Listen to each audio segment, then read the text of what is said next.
Hey,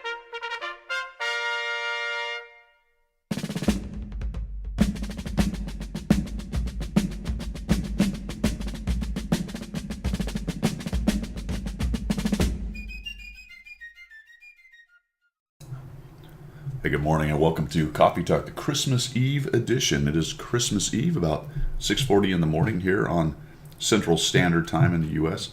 And I have my coffee right here. A little bit of time off and we're going to knock out a Coffee Talk, the Christmas Eve edition. So we've got a few things to talk about today. We will start off appropriately with holiday ops, a quick update on that. We'll talk about the paint system a little bit, some things I've learned in there that are pretty cool. We're going to touch on gambling, loot boxes. We'll talk about that a little bit. I will pontificate. We're going to get into a little bit of question and answer that I found with some, as usual, interesting responses from Wargaming. And then we're going to unpack a little bit the news on the new stuff that is coming in 2018. Checks in the mail, you know how Wargaming goes with all their promises.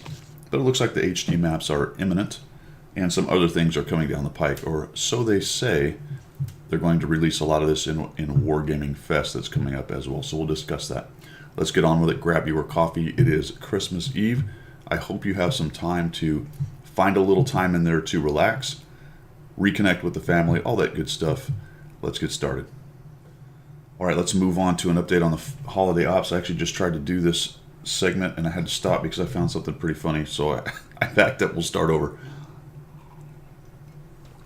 We'll get to that in a minute. Holy cow, just puberty hit right there. All right. So we're in the garage right here, and you can see that my festive atmosphere has given me a 36% bonus for, if you highlight it, it'll tell you the USA, UK, Japan, and Sweden. This happens to be obviously a UK tank right here.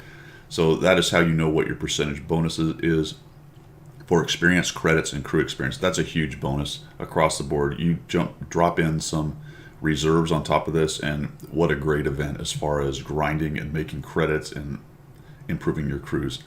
So take advantage of all that. This is pretty much automatic, so it's not really hard to take advantage of it, although there's one trick which we'll talk about, which everyone probably knows, but I just want to make sure it's clear. Let's dive in here. I have a festive level of 10. You can see that 10 right there, the big X. I have 401 out of 401. When I noticed that 401, that kind of made me laugh because I'm not exactly sure why there would be that extra 1 point on the end of there. But there you have it. Somebody probably knows how that works. But anyway, it doesn't matter because once you put all tier 5 or level 5 decorations in all the slots, then you're maxed out, which is good. You can get the rewards, which we'll dive into in a minute. But you can see I've got my tree, my snowman. House and Lights has 2 slots, and then whatever this is supposed to be, winter festoon with birds. The posts and yard, which only had 1 decoration. Interesting to me that they didn't make at least a couple decorations in all the other spots. I guess the House and Lights has 2 spots, but anyway, it's kind of cool. So I have festive level 10. Looking at the rewards, I've collected all the rewards except for my last crewman and these 2 100% discounts. I just ran out of slots as far as that goes. We'll see if there's a slot, a way to win a slot or a slot sale where I might buy a few of those things. As far as these crew members go, I went ahead and put them actually in that FV215 Bravo, which you saw. It had my free crew member that we got a little while ago as compensation as the commander, so I just dumped the other 3 in there, and now there's a full crew. The other way to do that, getting off track slightly, because they can brother in arms with any kind of crew member now, use them as commanders. That's what a lot of people do. So that's the other recommendation. I just happen to put them all in a crew because I have so many tanks and crews and so many good ones. I don't micromanage my crews anymore. I could do a lot better than I do, but for those of you that do micromanage, probably putting them in as commanders is one of the best ways to go. Still valid to put them as a whole crew because they are very good. All right, that got us off track a little bit, so we're diving back into my current status. I talked about having level 5 decorations in there. So what that's going to do for you, obviously, is get your festive level up. Why is that important? Because if you dive into your collections and you look at your bonus, your festive level matters. So go ahead and highlight this. Let's start at the top, actually. you can see that my festive atmosphere at the very top of this little window is a 10. So you times it by the 3% bonus. If you go down one table there, it says I have 37 to 54 decorations. And if you go a little lower, you'll notice that it says decorations in your collection 43. So I currently have 43 in this collection. The next trip point will be at 55 when it's times 4. So 3 times 10 is 30, right? So I have a 30% bonus to my, wait a minute. I have 36, don't I? All right, so let's, standard wargaming. There's always some little crazy fine print note somewhere that modifies what they've put out, and it makes no sense. Why that doesn't currently say 12 times 3, I don't know, except I do know. Because if you go down to the very bottom, the last sentence says, with a level 10 atmosphere, the base bonus will be multiplied by 12. All right, so that is why getting to 12 is even a little bit more important, because instead of just being times your atmosphere level of 10, it actually bumps it up to 12. I suppose it might be a little confusing if the number at the top said atmosphere level and it showed you the 12 right there, but that's kind of funny.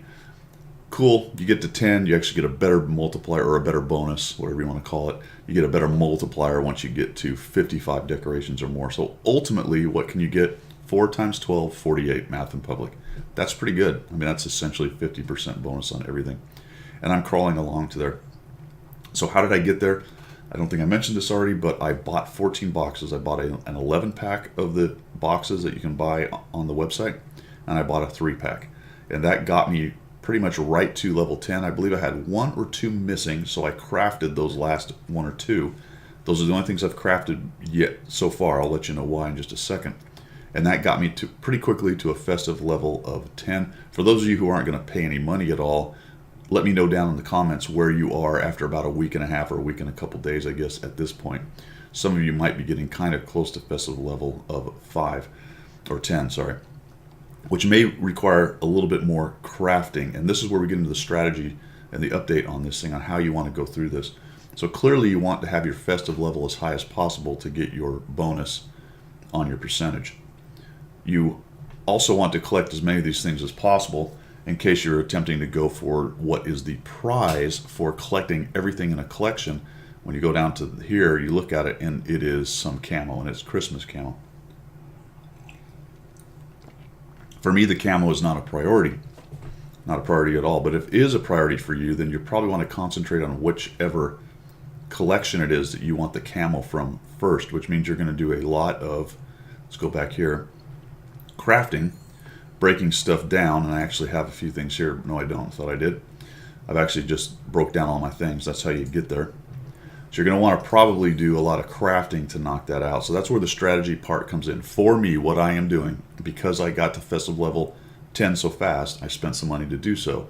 Then I am just collecting all of the decorations and breaking every single one of them. Remember that, going back to the collections, when you get a decoration, it goes in your book whether you keep it or not. So it doesn't matter if you break it. So break away, right? Probably don't break any 5s, as long as you can put them up on your trees. But because I have all the 5s I need on my decorated items, like the tree, I can break every single one of these things that I get. So for me, I am sitting at, you can see it right here, 5,320 shards. That's what you get when you break them, in order to start making other decorations. And that's where I sit. So I'm kind of curious where you're all sitting. Go ahead and let me know. Just give me a rundown how you've been doing it and what your shards are, because that will be interesting for everybody, I believe. So now you know how I've basically done it. What I'm going to do then is continue through this whole thing to the 15th, and then on the 14th or so, right before this thing ends, I'll go ahead and look at my collections, take every shard that I've got, look at them, and then build all of the decorations I need to get the camo, just for gee whiz purposes. Probably won't even ever use the camo, but that is what we're looking at. Remember that if you're going to say, hey, I really need a 5 and I've got to have it to be the house, and it needs to be a modern, that's 1,440, which is the most shards it will take for you to make something. A tier 4 will be down to 420. That's actually not much at all. I didn't realize that drop off was that severe. So that's actually pretty cool. 5,320 can probably knock out quite a few of these, actually. So I may look at that a little while later If I get close, I'll start using the shards maybe a little bit earlier. But yeah, it's definitely a really severe drop off right there. All right, cool. Learn a new thing as we go. And that is the update for Holiday Ops. All right, just a quick update on the new customization system, something I found out and have seen. You may have already seen this, but it's pretty cool. So the base paints, I sort of didn't understand what the deal was with the base paints. You can use them just to make funny colors on your tank, but you can also use them in conjunction with your camo to give yourself highlights. Now I've used kind of a silly one right here, but it does illustrate. This is where the female crew is all in. We got this kind of powder blue highlights, and what it does is it puts the base paint underneath. So any of the worn areas on your camo, the base paint comes through. You can see you got the blue on the barrel and around the edges. It's kind of hard to see, but it's accentuated around some of the equipment. The gun is a little bit blue.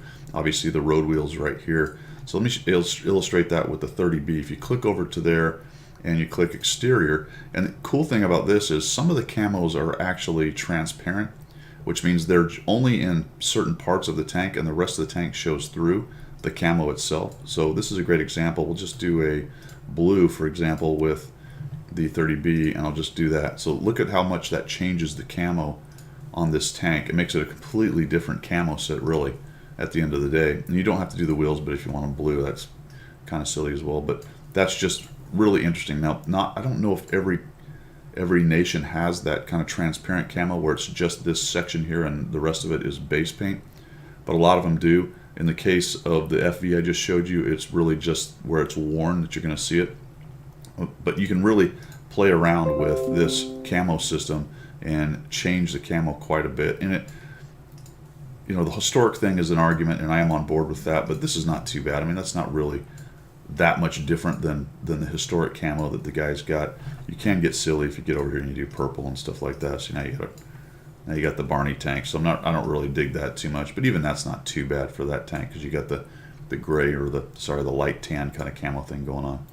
So there you go. That does cost you a little bit of money, and remember, if you're going to want it on every section, you got to do this. So if we go to the purple, let's see what it does actually for this. Yeah, it's on there, but you can't really see anything, can you? Yeah, it's just kind of, there's some purple. Yeah, see, this got some purple highlights around the edges of it. And that's the problem with this system. You notice that if I do, okay, so there's I need that can symbol right there for me to just be able to go around and click. Let's go to the yellow on everything and just change it all at once. And sometimes if you go to there, then what you've got to do is you got to highlight what you want and then go down to the can and click. And if you want to get back to where you can pick up the can, get rid of this, grab the can again, and then you get the can symbol. That's been throwing me off for a while, but I think I've got it all figured out now. So you get the purple. Yeah, you put the purple blue. Oops. There you go. So now I've got the can there, and I can go ahead and just go through all my stuff. So that's a little wonky. Just be careful because that has something to do with being able to click on it here and get rid of the camo. Just do that. You can see how the one that's highlighted, remove. I'll just put that there and I'll take everything off. Now, if it's completely goofed up and you can't figure it out, just go up here and close and click confirm, and you won't spend a thing, and you'll get out of it, it'll reset it, and you can dive back in. That's probably the easiest. Then go through all three camo schemes and try to remove everything that you don't like, because you can really get yourself goobered up a little bit.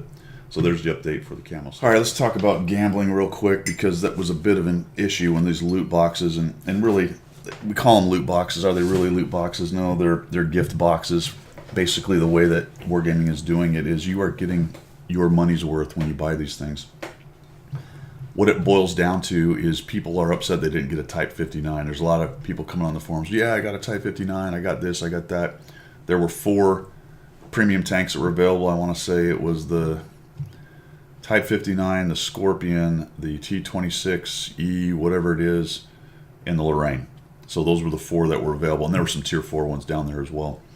So if somebody bought a bunch of loot boxes and didn't get one, that kind of upset them. And then you had a lot of people coming on saying, well, it's gambling.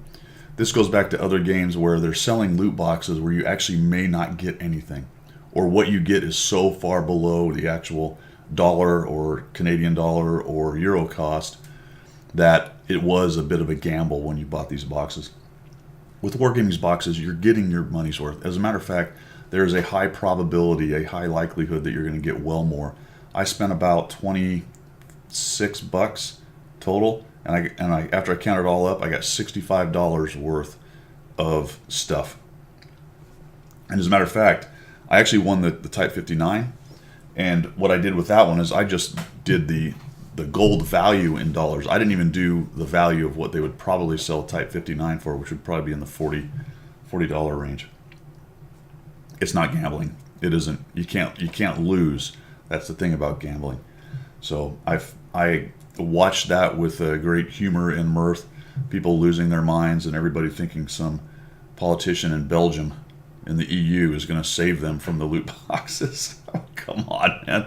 If you can't stop yourself from buying a loot box, even if it was gambling, that is your problem.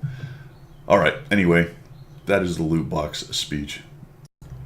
Okay, we're going to do a Q&A, and this is always fun. So this is this is off the Daily Bounce, and it is Q&A with K.I. Forek, junior game producer, and Milos Jerbek. I'm sure I'm saying that wrong. Development director for the Czech community, which is a strange. I mean, the whole Czech community has its own development director, I guess. But these guys are doing Q&A for Wargaming as representatives of their company. All right, so they're in the light and fire. What they say matters, even if they may be a few echelons down that are actually going to be able to do anything. But I think this shows some of the corporate. Anyway, let's go through it because this is humorous.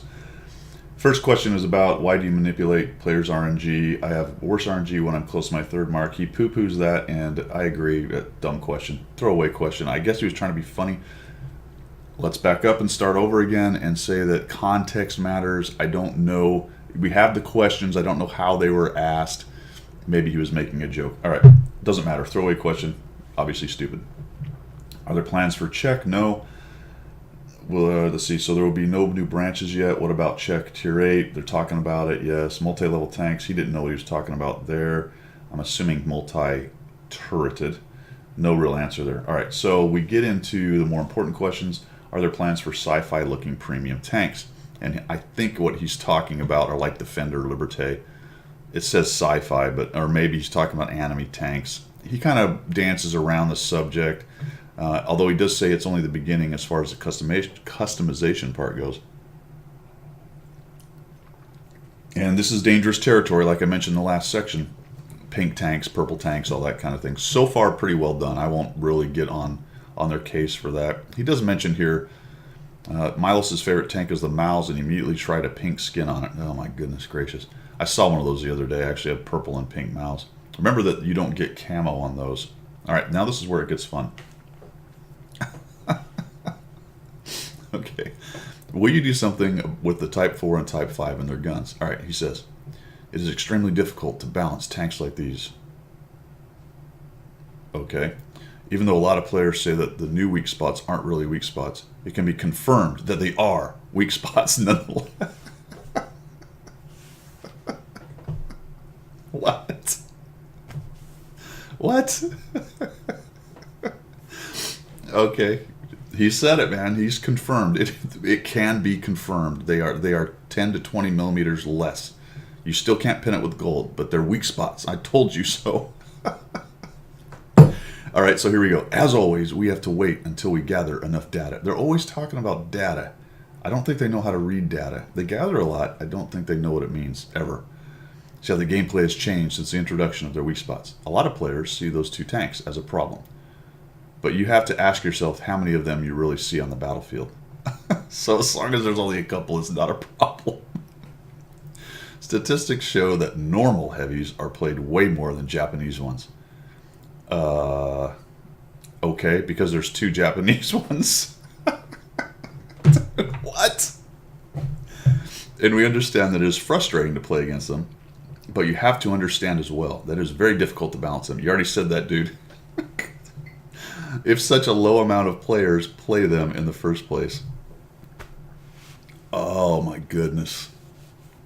Oh my goodness, what are you talking about? We think that the types are not breaking anything in the game. Okay, well, you can think a lot of things that aren't right. They're very difficult This one killed me.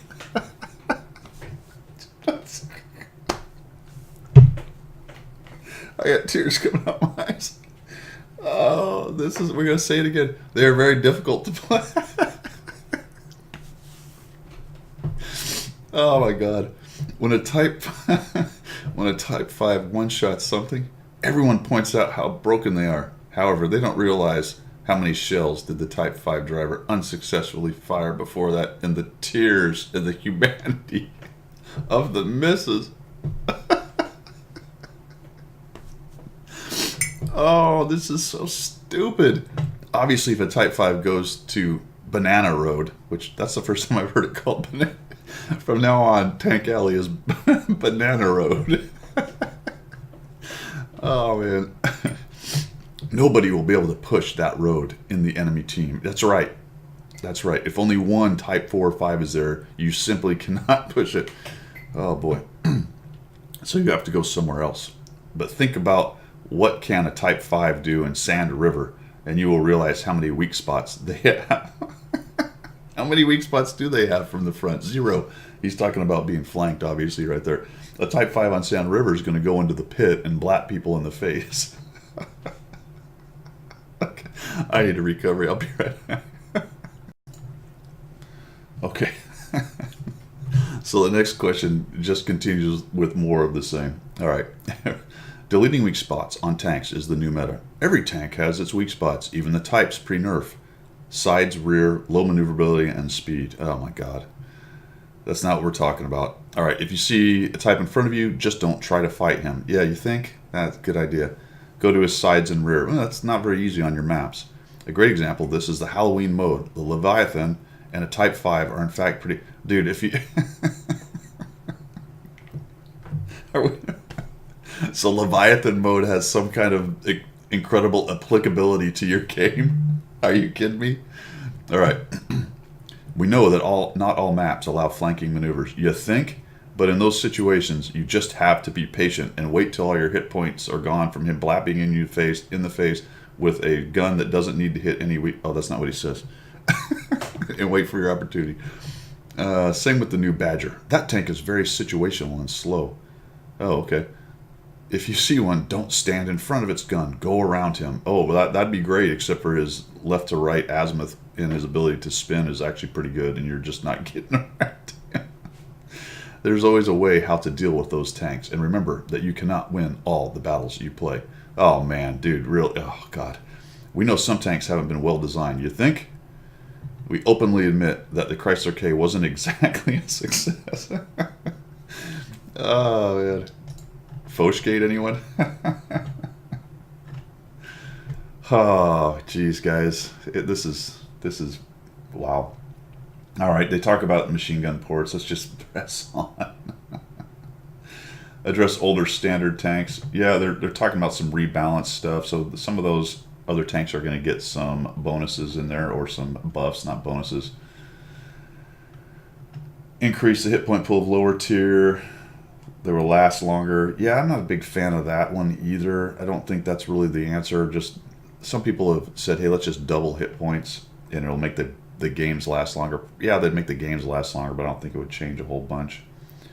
This is interesting. So what we do with the Object 907, which is clearly an overperforming tank, there's another situation of them having a low data count as far as numbers of people who play it, who own it.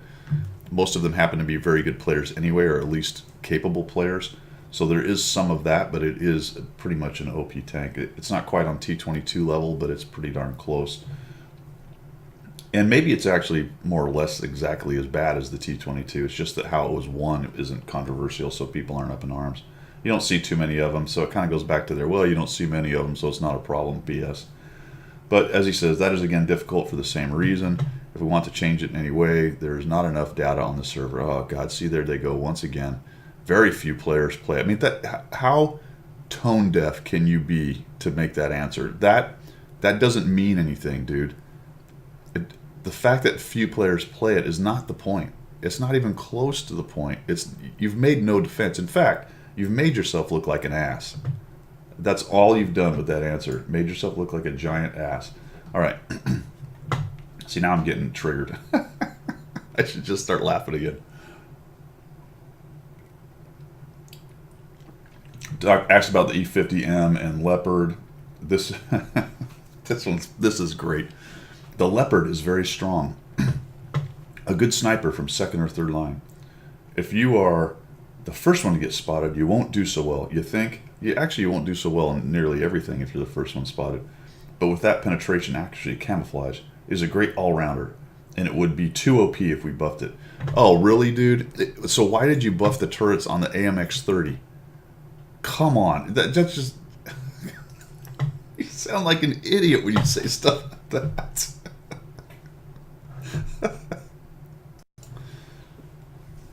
All right, moving on. Here's another example of them just not getting it. Why is the Type 64 available in both the premium shop and in the tech tree when tanks like the Black Dog and 57GF cannot be bought? The answer is easy. All right, great. Let's see what the easy answer is. The 64 is a normal tier 6 premium light tank, whereas the Black Dog or the 57GF have been sold only for special occasions such as the grand finals. That's okay. We don't nerf premium tanks anymore due to legal reasons. That's why tanks that are too strong won't be nerfed. They just won't be sold again. Oh, is that why you continue to send out the E25? Or you just sold the black... Wait a minute, you just sold the Black Dog. Wasn't it in the advent calendar? What? Can you guys get your crap together? I mean, come on. Does anyone know what the other guy is saying or doing ever? Ever. All right, so, man, artillery. Currently, there are fewer people whining about artillery. And once again, the whole attitude, man. Currently, people whining. Oh, you're just whining. Oh, come on, man. You're kidding me. You don't you know? Oh, okay, there will always be some who will hate Artie to death. That's true. No matter what we do, probably true. And they will want them to be deleted.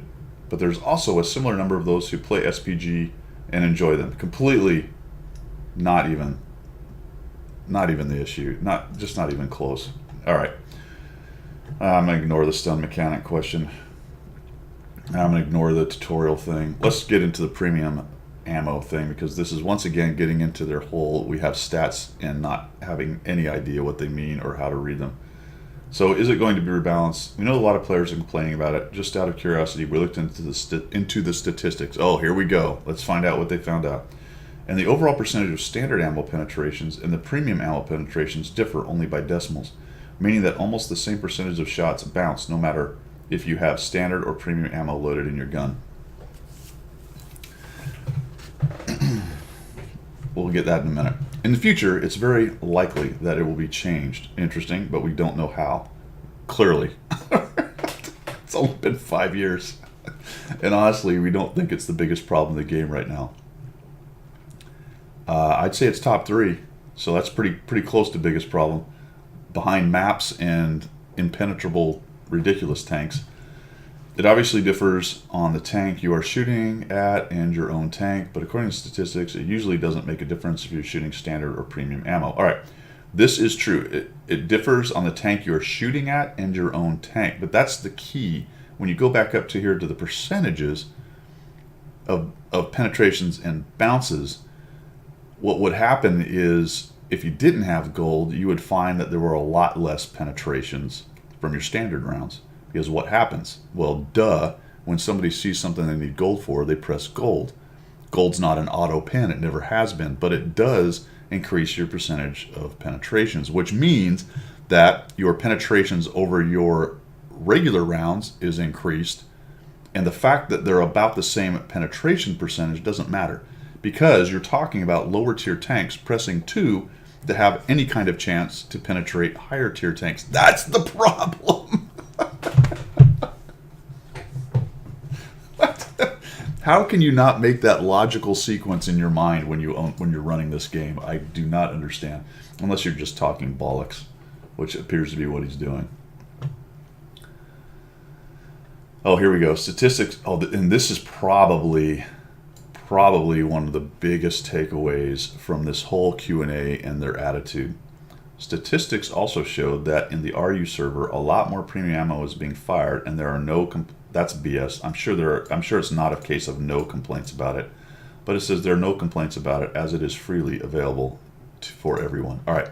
Why is that important? Because this game is developed for the RU folks, not for us, and that is always going to be an issue with our whining, as they say. So essentially, NA whines, and as long as it's kosher on RU, they're good to go with it. And I do see the business model there. Clearly, that's their main income, although we cannot be insignificant in that regard because we tend to spend more money. But I think that's a big takeaway from this thing. All right, that's enough of that. I mean, it's just more and more. It's the same old stuff in here. Actually, this one was pretty funny.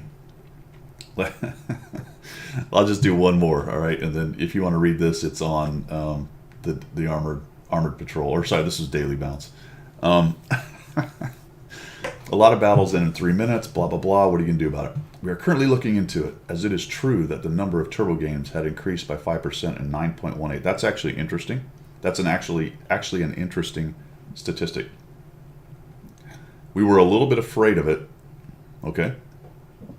But it was because players weren't used to the new matchmaker.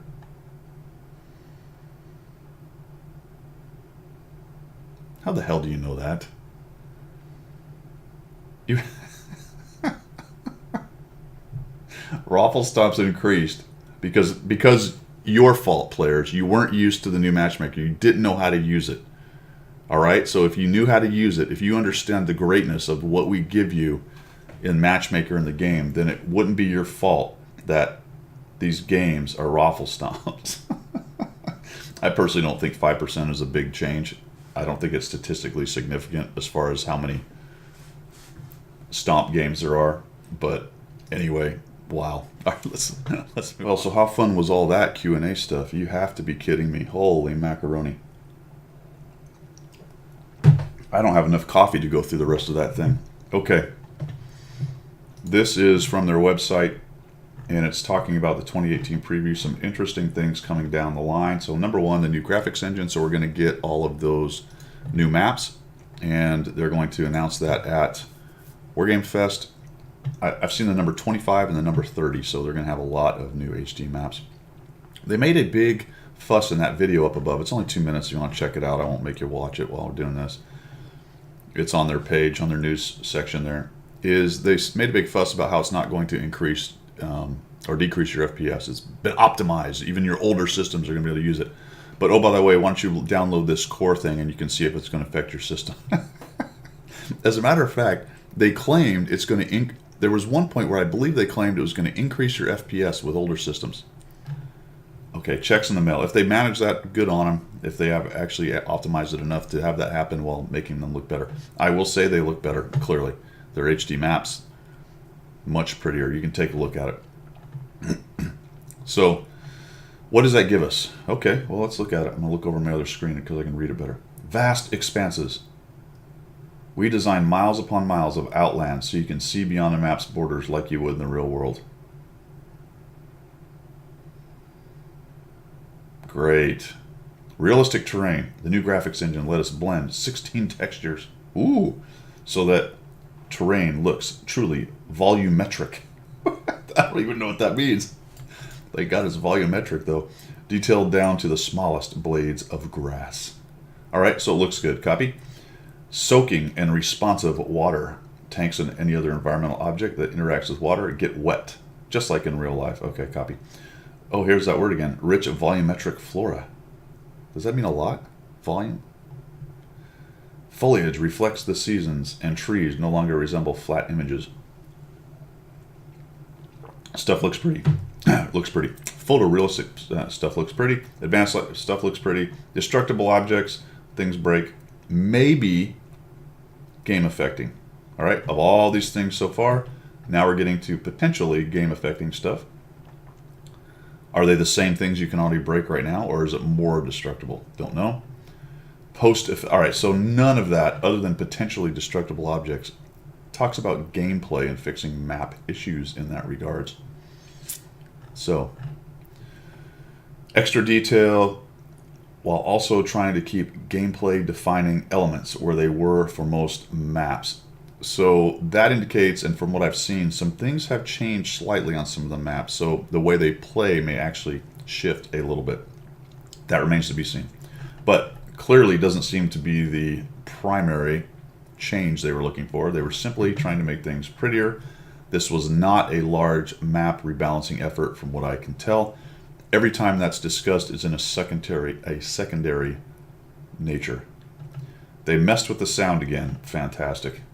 Optimization, this is where we get into that stuff, and right up here it's called eCore or Encore.